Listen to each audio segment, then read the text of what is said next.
couple of weeks ago, I walk into a coffee shop. I'm often in there for meetings, great environment, great coffee. But every time I go in, I'm disturbed by a sign which is up on the wall, and I read it every time, and it goes something like this: not every coffee bean is good enough for us.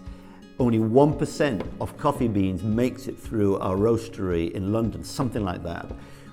I'm disturbed by this sign every time, and so on this it's a particular day I take my chance. I'm the only one in the coffee queue, and I go up to these two sort of young adults behind this counter, and I just blurt it out and I say, what happens to the 99%?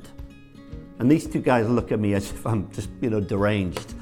And so I point to their sign above their heads and I say, what happens to the 99% of coffee beans?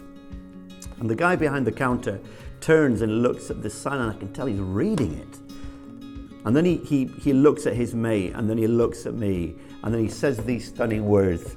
He says, we have worked here for ages, and we have never read that sign. We don't know what happens to the 99%. And then he gave a sort of embarrassed kind of shrug. And then he said, seems like a waste, doesn't it? And then he went back to making his coffee.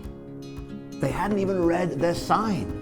They had walked past the sign maybe 1,000 times, and they were so busy making coffee, they had never even read it.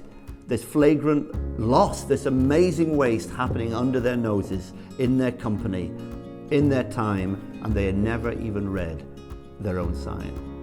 And can I dare to say that this is almost a picture of what is happening in our churches? In my town that I live in, only 1% of people are associated with any kind of Christian community.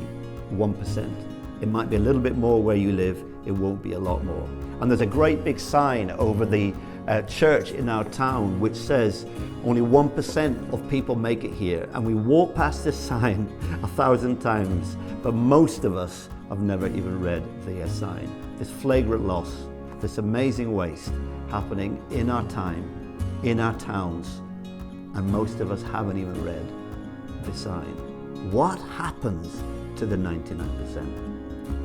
And the next question is, who's going to turn this around? Who's going to bring the change that we know God intends for our towns and cities?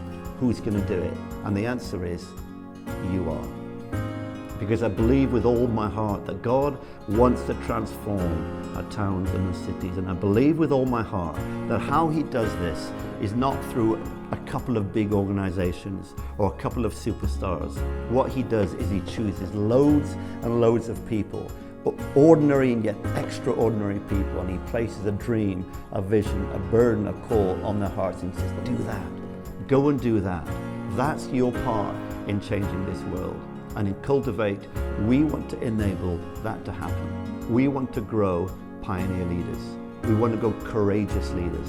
We want to enable planters to fulfill their God-given dream and goal and burden and call. That's why we're doing this. That's the purpose of Cultivate.